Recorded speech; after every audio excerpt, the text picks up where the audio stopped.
শুভ সকাল বন্ধুরা, কেমন আছো তোমরা সবাই? আশা করছি ভালো আছো, আমরাও ভালো আছি। তো আমি বন্যি আমার নতুন একটি ব্লগে তোমাদের সকলকে স্বাগত। তো আজ হচ্ছে সোমবার, আর এখন প্রায় বাজে সকাল 5টা। আর এখন থেকে ব্লগটা স্টার্ট করছি। আর জানো তো কেন আজকে এত তাড়াতাড়ি উঠলাম বা কি কাজের জন্য উঠলাম, সবকিছু তোমাদেরকে জানাবো। তো তোমরা সঙ্গে থাকো, দেখতে থাকো, আশা রাখছি ভালো। চলো তাহলে তোমাদের সঙ্গে গল্প করতে করতে কাজগুলো সেরে ফেলি। আর জানো তো আমি না আজকের উঠে পড়েছি অনেক ভোরে, প্রায় 4টে, সাড়ে 4টের দিকে। আর ভিডিওটা শুরু করেছি 5টা দিয়ে। তো দেখো আমি উঠে আগে ভাতটা বসিয়ে দিয়েছি, দিয়ে আর লাউ পাতা বেটে নিচ্ছি। তো কালকে ছিল একাদশী, সারাদিন উপোস ছিলাম। তো আজকের হচ্ছে 7:30টার ভিতরে পারো না। তো সেজন্য খুব তাড়াতাড়ি উঠে বাকি কাজগুলো সেরে নিয়েছি, নিয়ে আর এখানে লাউ পাতা বাটতে বসে পড়েছি। আমার বাটাও হয়ে গেছে, আর ওদিকে আমার ভাতটাও ফুটে উঠেছিল। তো আজকে সকালে তাড়াহুড়ো করে আর রান্না কিছু করছি না, একটু আলু ভাতে দিয়েছি। আর লাউ পাতাটা একটু তেলের উপরে গোটা জিরে দিয়ে নেড়ে নেব, ওই দিয়েই সকালে খাওয়া দাওয়া হবে। আর আজকে তো সকাল সকাল পুজোটা দিতে হবে। তো প্রসাদ খেয়েই উপোস ভাঙতে হবে। একাদশীর উপোসটা ঠাকুরের প্রসাদ খেয়েই ভাঙতে হবে। তার জন্য দেখো আমি ভাতের ফ্যানটা ঝরিয়ে গেছিলাম স্নান করতে। আর স্নান করা কমপ্লিট, এবার যাব ঠাকুর ঘরে। আর জানো তো ঠাকুর ঘরে গেলে অনেকটা সময় লাগে, কারণ বলো তো আমার গোপাল সোনা আছে, তো ওকে তো একটা বাচ্চার মতোই সব কিছু করিয়ে দিতে হয়। আর দেখো ঠাকুর ঘরে চলে এসেছি, এসে আমার গপুকে আগে তুলে নিচ্ছে। আর এই যে দেখছো কেমন ঘুম দিচ্ছে শুয়ে। তো ওকে আগে তুলে ওর মুখ টুকগুলো মুছিয়ে, আর আজকে সকালে আর ওকে স্নান করাবো না। তো ভালো করে মুছিয়ে আর সকালের প্রসাদটা দিয়ে দেবো। আর স্নান করাতে গেলে না ওদিকে আবার পারোনা টাইম ওভার হয়ে যাবে।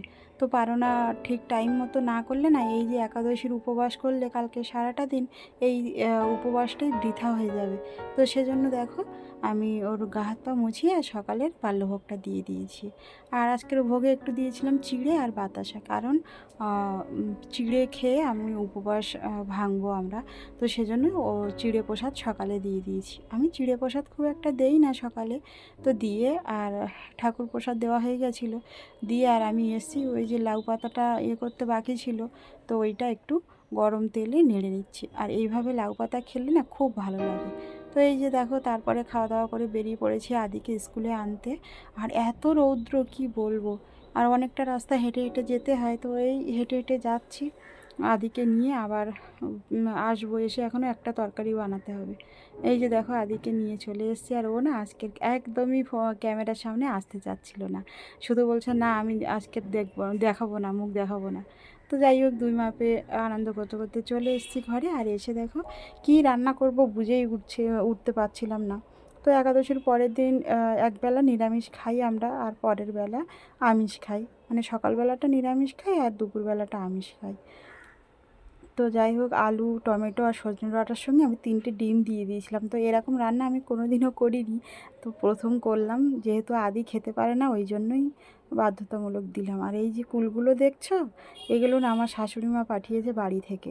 তো আর একটু অনেকটাই পাঠিয়েছিল, তো আর কিছুটা আমি আগে 1 তারিখ আচার করে খেয়ে নিয়েছি, আর এই কটা আছে। তো প্যাকেটে থাকলে তো পোকা লেগে যাবে, ওই জন্য একটু রৌদ্রে দিয়ে দিলাম, আবার একদিন সময় পেলে এই আচারটা করব। তো দেখো এই যে আমার তরকারি হয়ে গেছে। আর এরকম তরকারি আমি সর্বপ্রথম রান্না করলাম, যে আলু, টমেটো আর সজনে ডাঁটার সঙ্গে ডিম। তো যাই হোক, সকালবেলা স্নানগুলো করে নিয়েছিলাম বলে আর দুপুরবেলা স্নান করলাম না। তো আদির বাবা এসেছিলো, খেয়ে চলে গেছে। আর আমি এই বসে পড়েছি, জামা কাপড় কাচবো, বাসন মাজবো। আর জানো তো কালকে না জামা কাপড় কাচিনি, কারণ একাদশীর দিন কাচা কুচো বা সাবান মাখা বা মাথা সাবান দেওয়া এগুলো করা যায় না। তো সেজন্য না আর কালকের কোনো জিনিস কাচা হয়নি, অনেকটা জমে গেছে। আর এই একদিনে অনেকটা জিনিস কাচতে না আমার বড্ড বিরক্ত লাগে। কিন্তু কি করব, ওদিন তো কাচাই যাবে না, সেজন্য আর কাচিনি।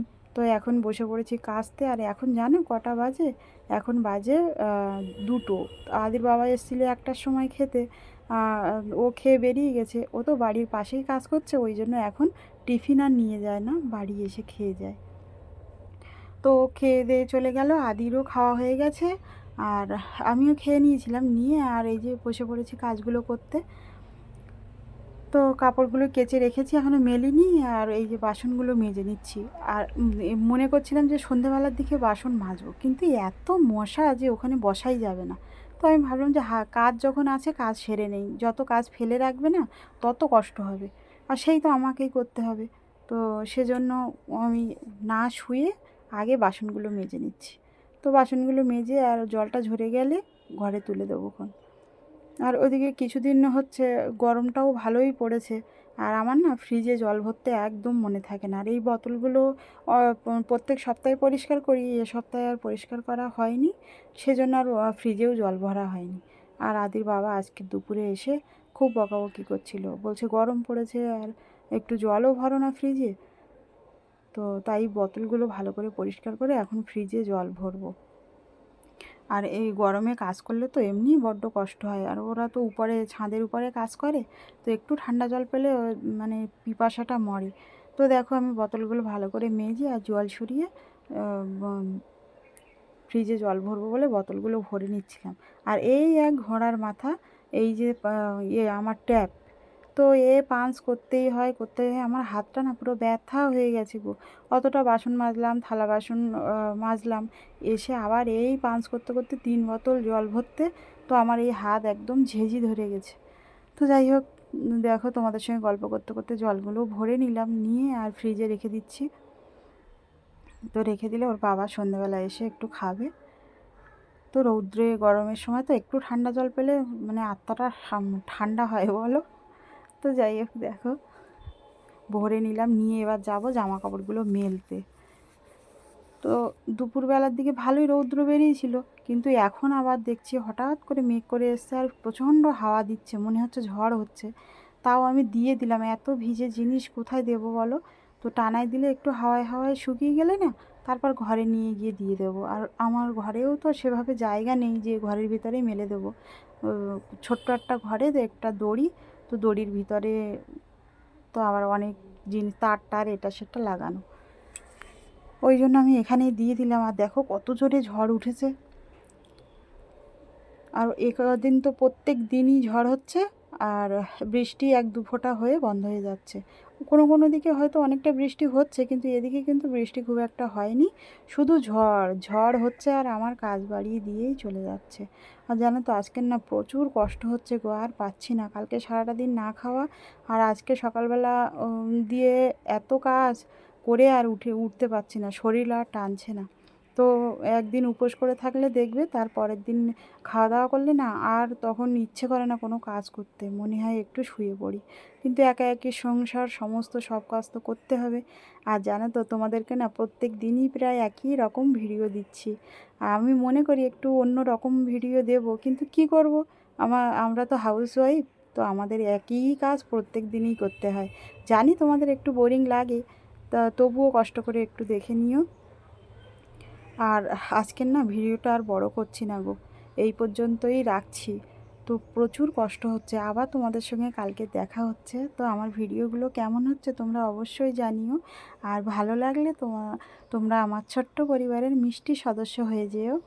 আর সবাই ভালো থেকো, সুস্থ থেকো, সবাইকে ভালো রেখো। আর এই ঝড় বৃষ্টিতে সাবধানেও থেকো। আবার শুনছি প্রচুর নাকি ঝড় হবে।